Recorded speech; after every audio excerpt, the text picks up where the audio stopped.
Cinta adalah bahasan yang sangat monumental, Betul. bahasan yang tidak pernah ada habis-habisnya, bahasan yang selalu dibutuhkan, bahasan yang selalu dirindukan oleh siapa saja, yang selalu menjadi oase bagi hati-hati yang menginginkan kehidupan yang lebih baik. Betul. Iya. Jadi itulah kita harus membahas ini, Ustaz ya. Iya. Nah, ini terkait mengenai cinta nih, Ustaz. Sebenarnya seperti apa sih cara terbaik untuk kita mencintai seseorang itu, Ustaz? Karena kan kalau nggak salah nih, Ustaz, katanya kita mencintai itu tentunya kita harus kita ingin dicintai. Berarti kita juga harus mencintai orang tersebut nih, Ustaz. Iya. Nah, itu bagaimana sih caranya biar kita bisa saling mencintai nih, Ustaz, antara sesama? Iya, cara terbaik untuk dicintai adalah dengan mencintai. Jadi cinta itu sebetulnya adalah anugerah terbesar yang Allah berikan kepada kita sebagai hambanya, sebagai ciptaannya. Dan ini adalah juga potensi terbesar manusia. Ketika bisa dikelola dengan baik, maka ini akan berdampak besar bagi kesuksesan dan kebahagiaan hidup kita di dunia dan di akhirat. Cinta itu memberi tanpa menuntut balasan untuk kembali. Ketika seseorang itu memberi dan berharap kembali, itu namanya transaksi. Itu bukan bener. cinta. Iya. Cinta itu memberi. Iya. Ya, ada dua kata yang mewakili yang paling tepat untuk cinta, mahabbah, ya kan? Itu ada kata Ar-Rahman dan Rahim. Nah, ini merupakan asma dari Allah Subhanahu wa taala, Asmaul Husna, yang bermakna Maha Pengasih lagi Maha Penyayang. Jadi kasih dan sayang itu adalah dua poin terpenting dalam kata cinta. Cinta itu akan hidup, akan tumbuh ketika dua kata inti ini ada di dalamnya. Memberi, mengasihi, dan menyayangi.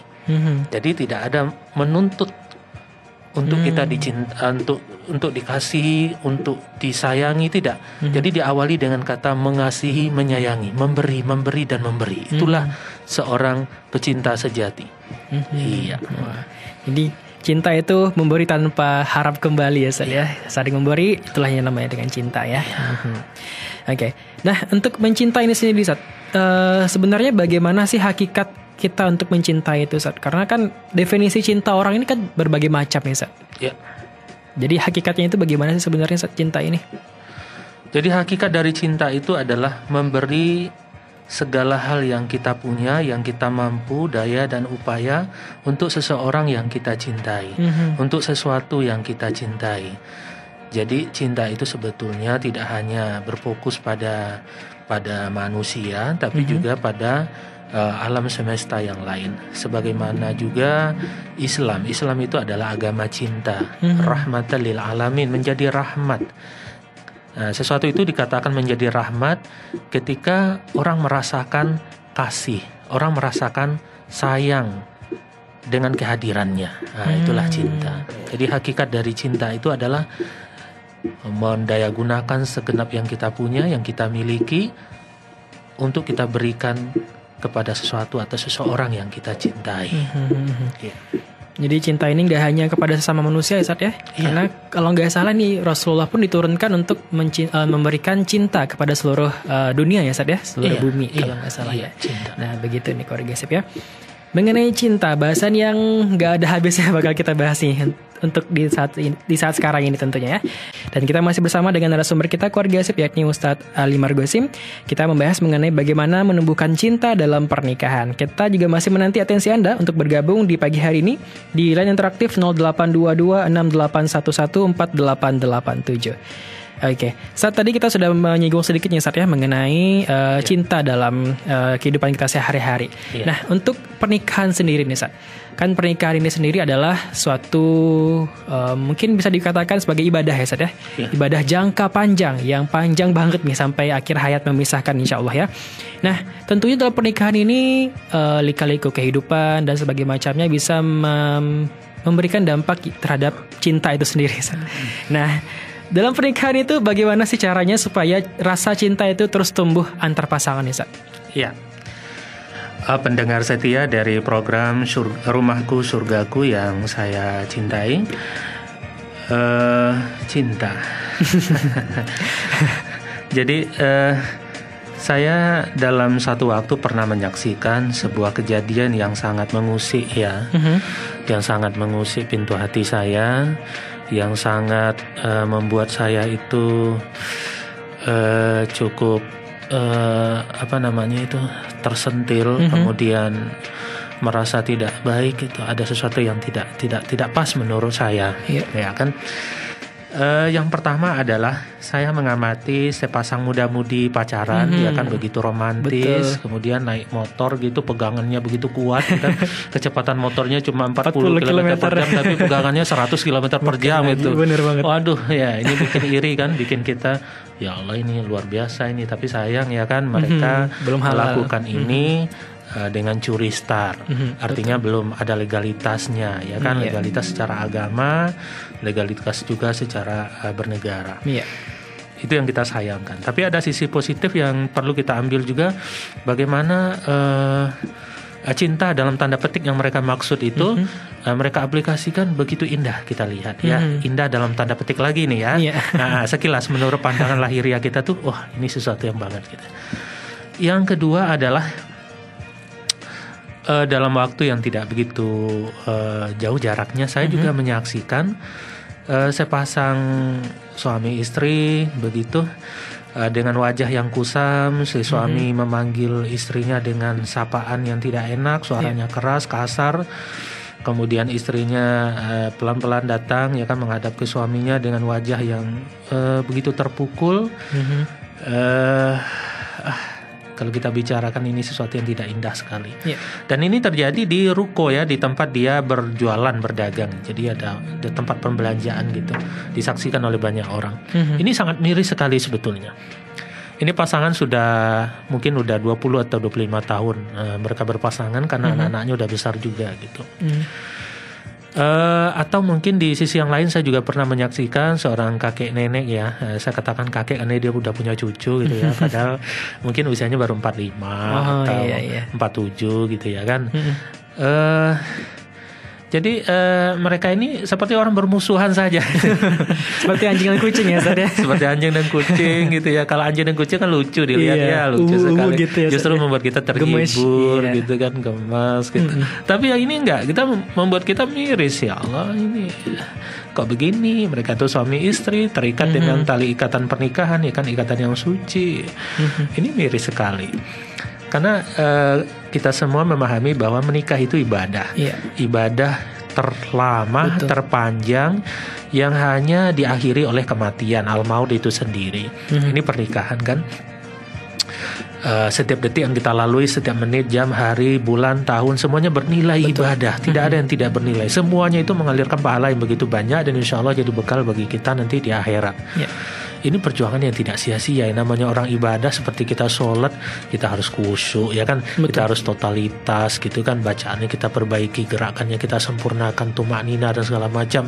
Karena kita menginginkan sesuatu yang memang nanti diterima oleh Allah dan dibalas dengan balasan pahala yang berlipat ganda. Begitu juga dengan menikah ini gitu. Dan saya kira menikah ini lebih indah lagi gitu ya. Lebih indah dalam artian dia itu tidak hanya sebatas ada di sana kewajiban, tapi juga kebutuhan dan ada kenikmatan di dalam. Nah ini luar biasa sebetulnya. Tapi kenapa ya pernikahan yang sudah berjalan 10, 15, 20, 25 tahun itu, ya pernikahan yang seolah-olah ini justru menakutkan, serem gitu ya. Serem sekali, terpaksa. Orang kok seolah-olah terpaksa melihat suaminya melihat istrinya itu beban yang paling berat ya. Jadi ada suatu omelan itu ya, di kantor itu ada seseorang yang mendapatkan sebuah masalah yang besar. Dia habis dimarahi oleh pimpinannya. Terus dia mendekati temannya, lalu buka dompetnya. Di dompetnya itu terlihat foto istrinya gitu. Lalu temannya bilang, romantis banget gitu ya, kamu keren banget. Di dompetnya ada foto istrinya. Dia bilang, iya, saya selalu bawa dompet ini, selalu ada foto istri saya di sini. Ketika saya sudah melihat ini, maka beban seberat apapun terasa lebih ringan. Kenapa? Karena beban yang paling berat itu yang ada di foto ini. Gitu ya. Ini persoalan gitu ya. Atau kita lihat juga tuh di HP. Iya.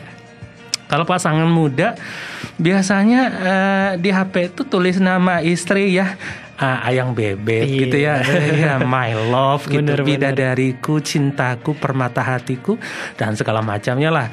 Terus pernikahannya sudah 10 tahun, 15 tahun gitu ya, itu nanti berubah Mama, Mama Andi contoh ya kan. Kalau pernikahannya sudah nambah lagi, itu bukan Mama tapi tulis nama aja. Kalau namanya contohnya Nur Aini, mohon maaf ya, Nur Aini gitu.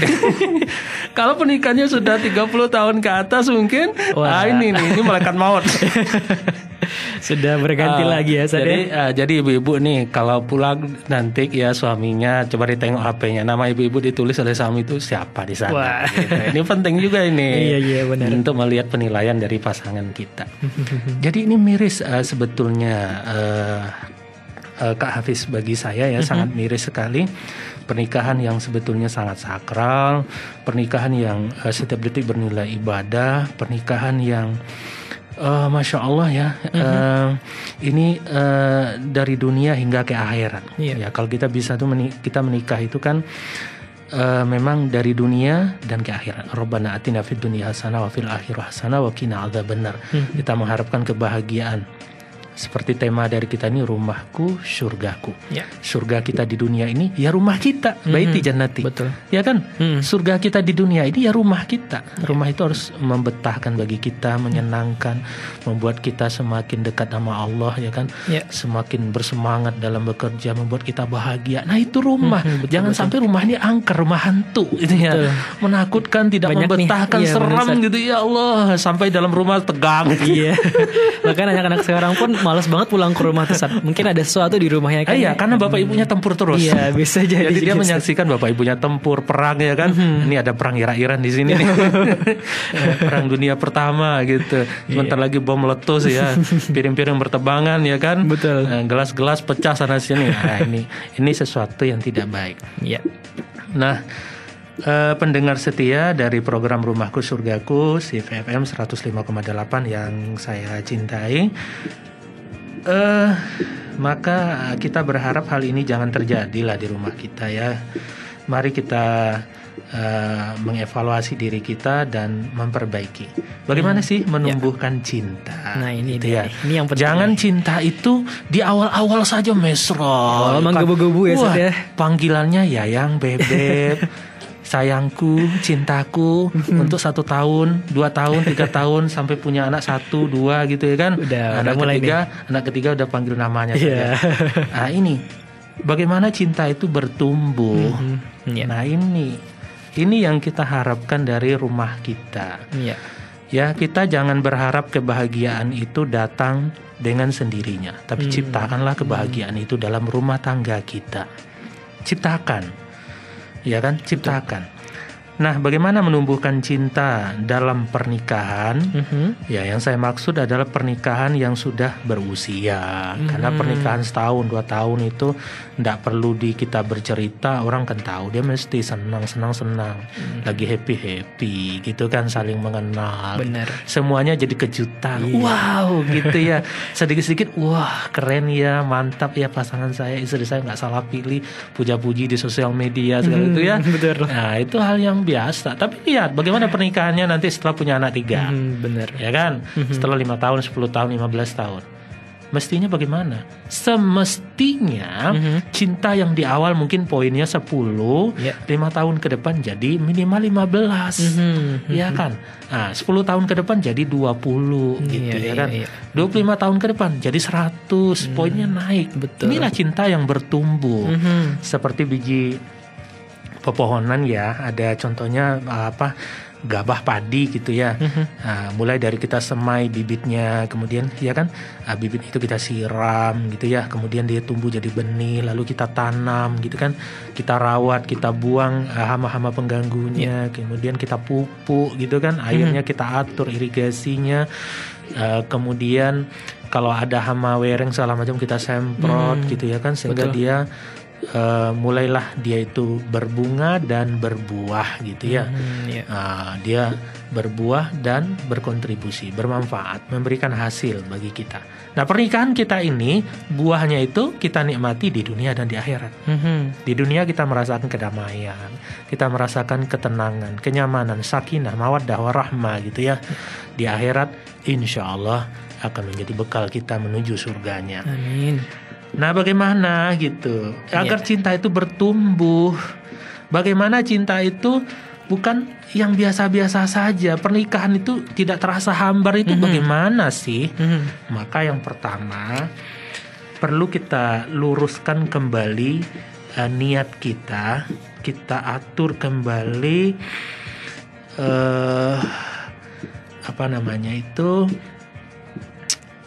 giroh kita dalam menikah itu, bahwa al-hub fillah walillah. Kita itu menikah, kita itu mencintai karena Allah, di jalan Allah, ya kan, dalam rangka mencari ridho Allah. Al-hub fillah walillah.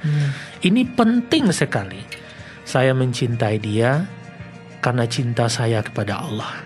Allah menginginkan saya sebagai hambanya untuk mencari pasangan yang baik. Rasulullah juga begitu. Rasulullah mengatakan fazfarta bizatidin taribat syadaka. Pilihlah yang agamanya yang bagus, maka engkau akan beruntung. Pilihlah agamanya yang baik, artinya yang soleh, yang solehah, maka engkau akan selamat, engkau akan beruntung. Nah, ini poin yang pertama, bahwa kita mencintai dia itu dalam rangka kita mencintai Allah, di jalan Allah, dengan cara-cara yang diajarkan oleh Allah, yang dianjurkan oleh Allah dalam Al-Quran dan di dalam sunnah Nabi-Nya Muhammad SAW. Itu penting yang pertama. Jangan mencintai seseorang itu karena wajahnya. Karena wajahnya bisa jadi besok dia kecelakaan, habis. Betul. Bisa jadi mungkin 5 tahun, 10 tahun dia akan keriput, jerawatan, udah jelek semua. Ya kan, kena penyakit, habis. Betul. Jangan. Itu tidak. Itu alasan yang sangat-sangat rendah sekali bagi seorang pecinta gitu. Juga jangan mencintai karena kepopulerannya. Juga jangan mencintai karena kekayaan dan lain sebagainya. Tapi awalilah cinta kita itu, kita mencintai karena dia layak untuk dicintai. Nah, itu yang pertama ya. Kemudian yang kedua, ini persoalan ini. Ya, ini persoalan fisikis, psikologis, komplit di sini semua. Jadi banyak ya pasangan-pasangan yang sudah menjalani rumah tangganya 5 atau 10 tahun itu, dia, suaminya atau istrinya, dalam kepalanya ini itu memang orang yang biasa. Itu sesuatu yang biasa saja gitu. Artinya nilainya rendah. Ya kan? Kemudian tidak ada sesuatu yang spesial. Dia itu tidak menganggap pasangannya itu adalah anugerah terbesar dari Allah. Sesuatu yang biasa, yang hambar. Karena dia menilai sesuatu itu dengan penilaian yang dangkal, dengan penilaian yang rendah, maka dia pun akan memperlakukan pasangannya dengan cara-cara yang rendah. Sehingga seringkali perbuatannya itu merendahkan pasangannya. Ini, ya kan? Jadi kalau di barat itu ada sebuah peribahasa, you are what you think. Kamu adalah apa yang ada dalam pikiranmu. Termasuk juga pasangan kita. Pasangan kita itu seberapa penting bagi kita, seberapa bernilai, itu kembali kepada pandangan kita. Di dalam otak kita itu dia itu seberapa bernilai. Ini perlu kita perbaiki. Iya. Ini jadi musibah sebetulnya bagi orang yang tidak paham. Bagaimana tidak? Ya kan? Dia menganggap pasangannya ini tidak bernilai gitu. Sehingga dia memperlakukan dengan cara-cara yang tidak terhormat sama sekali ya. Akhirnya bertempur, bertengkar. Yang mana pula ada pasangan yang mau direndahkan, dilecehkan, apalagi sampai dicaci dan dihina. Ini persoalan penting. Maka seorang pasangan pasangan yang baik ya, yang memiliki moto rumahku surgaku, perlulah dia memperbaiki mindset ini, cara pandang ini, bahwa pasangan saya adalah anugerah terbesar dari Allah. Sudah tertulis di Lauh Mahfuz, takdir saya, jodoh saya itu dia. Maka sekarang tugas saya adalah bagaimana bisa menikmati hidup bersama dia, bagaimana bisa bertumbuh bersama dia, bagaimana kami bisa merasakan kebahagiaan bersama dia. Saya hadir untuk saling melengkapi. Karena kami tidak sempurna. Benar. Ini penting. Iya. Jangan ada kita merasa kita yang paling baik. Saya ini cantik. Coba kamu pesek udah hitam gitu kan. Pesek hitam jelek dan segala macam. Ini perlu untuk kita perbaiki dalam diri kita. Benar. Penting. Ya. Ingat ya, laqad khalaqnal insana fi ahsani taqwim. Suami kita itu, istri kita itu Allah ciptakan dengan sebaik-baik penciptaan. Ketika kita meremehkan dia, ketika kita merendahkan dia, itu bukti bahwa kita ingkar nikmat, kufur nikmat. Benar. Kita tidak bersyukur dengan pemberian Allah. Dan itu juga bukti dari kebodohan kita. Kita tidak belajar untuk bertumbuh. Ini perlu untuk kita sadari dan kita dudukkan. Ini paling penting ini. Nomor 1 tadi, cinta itu harus bermula ya kan, bersumber, bermuara itu dalam rangka mencintai Allah. Ya. Itu. Kemudian yang kedua tadi, perbaiki pandangan kita terhadap pasangan kita. Dia adalah yang terbaik buat kita. Dari miliaran laki-laki, dari miliaran perempuan di muka bumi ini, Allah pilihkan dia untuk kita. Itu artinya apa? Dia yang terbaik buat kita. Maka dia harus kita jaga, dia harus kita muliakan, dia harus kita sayangi, kita hormati, dan kita harus menikmati hidup bersama dia. Wah, ini penting ini untuk dipahami oleh pasangan. Ini saya lihat jauh sekali ya. Masya Allah, banyak pasangan, ya Allah, hidupnya kok kering, kerontang gitu ya Allah. Satu aja nggak bisa dia mengurusi, malah pengen 2, pengen itu 3 dengan cara cara selingkuh. Benar. Ya kan, dengan cara selingkuh. Setelah itu mencaci maki syariat Allah, poligami. Betul. Tidak betul. Saya ya, walaupun tidak mampu dan belum waktunya juga untuk menerapkan syariat Allah ini, syariat poligami, ya kan? Itu adalah syariat dari Allah. Artinya kita tidak boleh menentang. Betul. Itu sesuatu yang sudah digariskan oleh Allah. Kalau kita sebagai hambanya ya kita menerima, mengikuti, menerima semua yang telah diatur oleh Allah. Karena semua ada hikmah semuanya. Itu untuk kebaikan kita semua. Orang yang berpoligami pun ada aturannya, ya kan? Rata-rata orang yang berpoligami itu yang benar sesuai syariat adalah istri pertamanya itu diperlakukan seperti yang sudah saya sampaikan tadi. Nah, terus ada perihal lain yang memang dibutuhkan untuk menyelamatkan dirinya dari zina, maka dia menikah untuk yang kedua. Itu sesuai dengan syariat, ya kan? Bukan dengan cara berselingkuh, menyakiti pasangan. Ini tidak betul. Yang ketiga adalah bagaimana menumbuhkan cinta itu romantisme. Lagi-lagi ini akarnya yang pertama dan yang kedua. Tapi tetap saya sampaikan, romantisme itu dibangun lah. Jangan kaku lah rumah tangga ini, gitu kan. Sekakukan ibu kering nih biasa cowok-cowok nih Ustaz. Janganlah romantisme. Bagaimana Rasulullah itu berlaku romantis terhadap pasangannya, dan itu semakin menumbuhkan benih-benih kebahagiaan di hati pasangan kita, gitu kan. Kalau pasangan kita itu bahagia, ya Allah, kalau dia suami, dia akan bekerja dengan semangat, gitu kan. Dia akan totalitas dalam berkarya, dalam menghasilkan kemanfaatan bagi banyak orang. Akan totalitas dia akan menjadi pribadi yang hebat dan tangguh. Istri pun juga begitu. Istri yang diperlakukan dengan cara yang baik, dengan ahsan itu, dia mendapatkan kebahagiaan dari suaminya. Dia akan bekerja mengurusi rumah dengan baik, itu kan rapi. Kalau yang biasanya cuci piringnya itu kurang bersih, sekarang menjadi bersih gitu. Yang biasanya malas mengurus rumah, sekarang akan semangat mengurus rumah, karena kita memperlakukannya dengan baik. Mu'ashiruhunna bil ma'ruf. Itu romantisme. Romantisme ini nggak susah, nggak harus ke Jepang, nggak harus ke Turki, nggak harus ke luar negeri atau ke planet, nggak usah.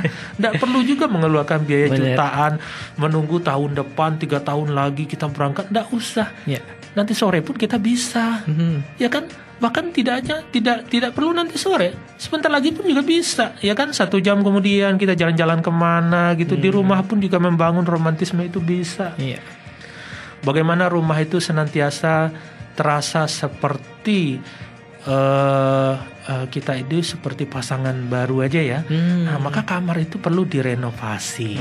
Artinya penataan ruangnya, lampu pencahayaannya. Kalau kamar tidur itu jangan sama dengan ruang tamu. Ya kan, masalah lampu contohnya. Pakaian pun. Ini saya bahas dalam buku saya, Harmonis di Dunia Bersama di Surga itu lengkap. Urusan ranjang lengkap di sana. Mulai dari pencahayaan, pakaian sampai pakaian dalam semuanya. Bagaimana menatanya, gitu kan? Kemudian parfum, kemudian pemilihan warna. Itu semuanya ada ilmunya. Jangan kaku kita. Jangan merasa lebih sudah tahu aja. Perlu belajar kita. Long life education. Kita perlu belajar terus menerus, ya kan? Bangunlah romantisme itu. Pagi-pagi kan sama istri itu lari pagi gitu ya. Mas Hafiz sudah menikah? Belum. Ini jadi pelajaran gitu ya. Insya Allah. Oke. Kemudian contohnya masak bersama, ya kan, sepiring berdua gitu kan indah, ya kan. Jadi di rumah kalau belum punya anak, piring cukup 1, gelasnya cukup 1. Ya kan? Berdua ya, Zat ya. Iya, begitu tuh lebih romantis, ya kan, lebih romantis. Ada banyak. Lari pagi, ya kan, berdua, ya kan. Saya lebih senang lagi itu kalau hujan, itu keluar berdua sama istri. Tapi lihat dulu cuaca, jangan ada petir ya. Tidak ada kilat, hujan yang bagus, sedang, ya tidak terlalu lebat, ya kan. Keluar berdua, wah itu romantis banget dan sehat. Secara ilmiah itu sangat sehat, membantu kesuburan pasangan kita. Oke. Romantisme. Bahkan yang sudah menopause pun, saya di beberapa seminar saya ajarkan bagaimana tetap romantis walaupun ranjang sudah kering, tidak lagi bergetar seperti biasanya. Itu bagaimana caranya? Ada caranya, makanya belajar. Ya kan, mumpung gratis di rumahku surgaku, ikutin. Kayak dengernya gitu, ya kan? Ikutin. Kita buka ini apa namanya ini, talk show. Talk show berbagi kita ya, berbagi dengan sesama. Kalau udah ikut seminar itu tinggal di hotel, wah itu udah mahal lagi. Betul. Ya, tapi terkadang ilmu itu memang perlu mahal juga agar dihargai. Iya, benar. Kemudian yang keempat terakhir, teruslah belajar. Tanpa belajar kita akan tumpul. Kiprah kita, kebahagiaan kita pun tidak akan berkembang, tidak akan bertumbuh cinta kita. Saya kira itu tips-tips dari saya. Saya ingin menyampaikan bahwa bahagia itu sederhana dan murah. Ya, sederhana dan murah. Asal tahu ilmunya dan mau untuk selalu belajar, maka kita akan menikmati rumah kita seperti surga. Sebelum surga yang sesungguhnya kita raih. Terima kasih. Ya, itu dia keluarga saya. Masya Allah sekali nih ilmu yang kita dapatkan pada pagi hari ini ya, mengenai bagaimana untuk menumbuhkan cinta dalam pernikahan. Oke. Nah, saat tadi selama kita iklan ada satu pertanyaan masuk nih di line interaktif kita di 082268114887. Assalamualaikum Ustaz Ali, saya S di Padang Ustaz. Kenapa ya suami itu suka ambil baju di lemari yang tadinya rapi, tiba-tiba jadi amburadul? Aduh, kadang capek juga beresin lagi dan lagi, Sat. Teman-teman saya juga cerita kayak gitu, Sat. Nah, ini bagaimana nih, Sat? Waalaikumsalam warahmatullahi wabarakatuh. Saudariku S yang saya banggakan. Jadi memang perempuan dan laki-laki itu secara fitrahnya memang memiliki perbedaan ya. Di antaranya kalau perempuan itu lebih teliti, lebih detail, kemudian dia itu persoalannya itu dia lebih mendalam gitu ya. Dia suka mengerjakan hal-hal yang kecil. Itu secara berkelanjutan tuh dia bisa gitu ya. Tapi kalau laki-laki itu secara mayoritas dia memang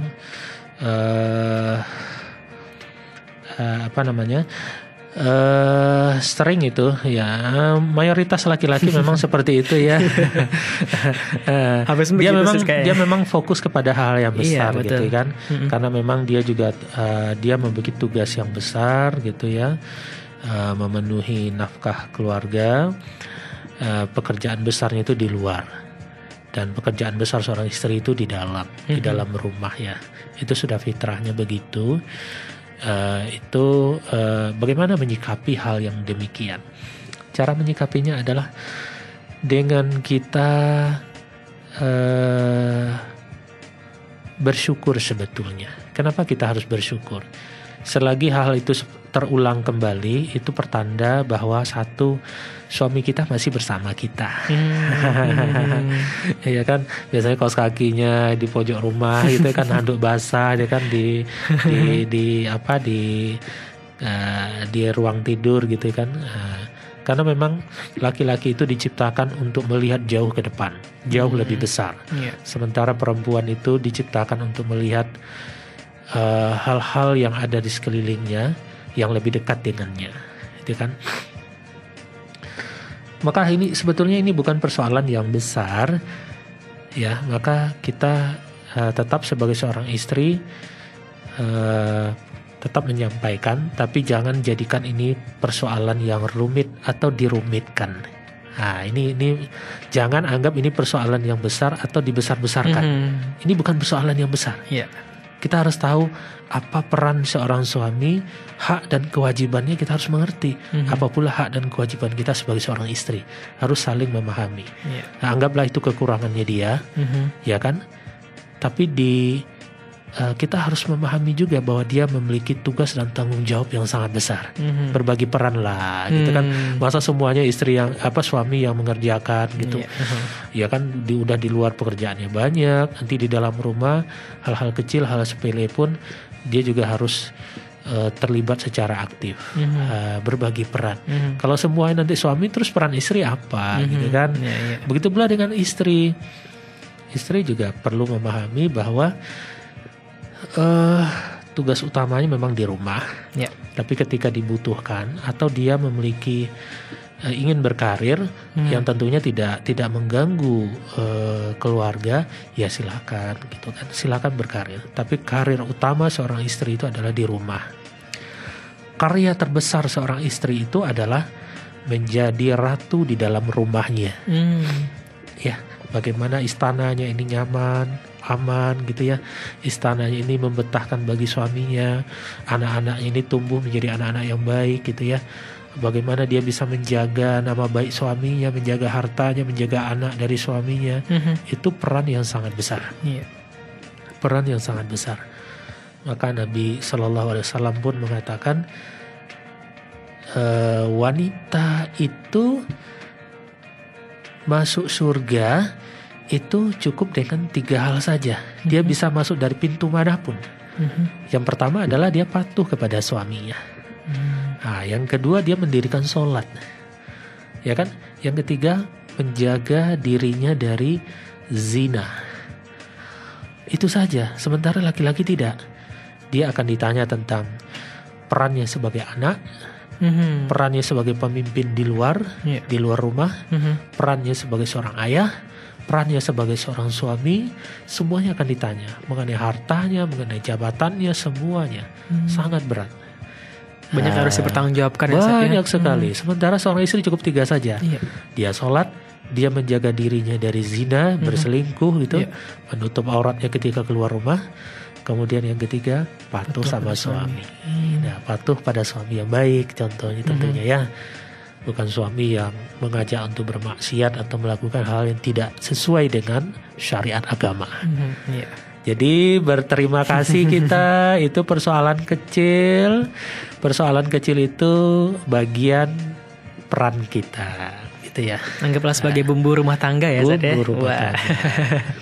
Nah begitu ya, Mbak S nih ya, dari Padang tadi katanya.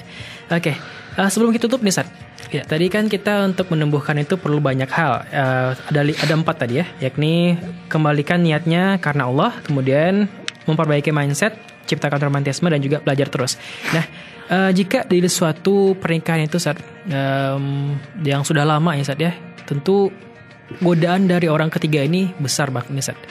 Nah, untuk menyikapi ini bagaimana saat? Soalnya kan belakangan ini juga di sosial media pun banyak sekali bertebaran cerita-cerita rumah tangga hancur karena orang ketiga atau pelakor disebutnya Sat. Nah ini supaya suami istri ini terbebas dari itu bagaimana caranya Sat? Oh ya, terima kasih Kak Hafiz. Sebetulnya gangguan terbesar dalam rumah tangga itu bukan orang ketiga, tapi dirinya sendiri. Iya benar ya. Nggak bisa menahan ya Zat ya. Tapi dirinya sendiri yang lemah ketika itu. Iya. Ya dirinya sendiri yang lemah. Yang pertama adalah apa yang lemah? Lemah dari sisi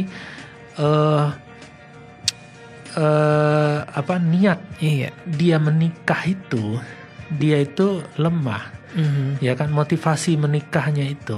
Kemudian yang kedua komitmen. Komitmen dengan pasangannya itu lemah. Iya. Lemah, bermasalah ketika itu. Artinya dia itu mendua. Artinya tidak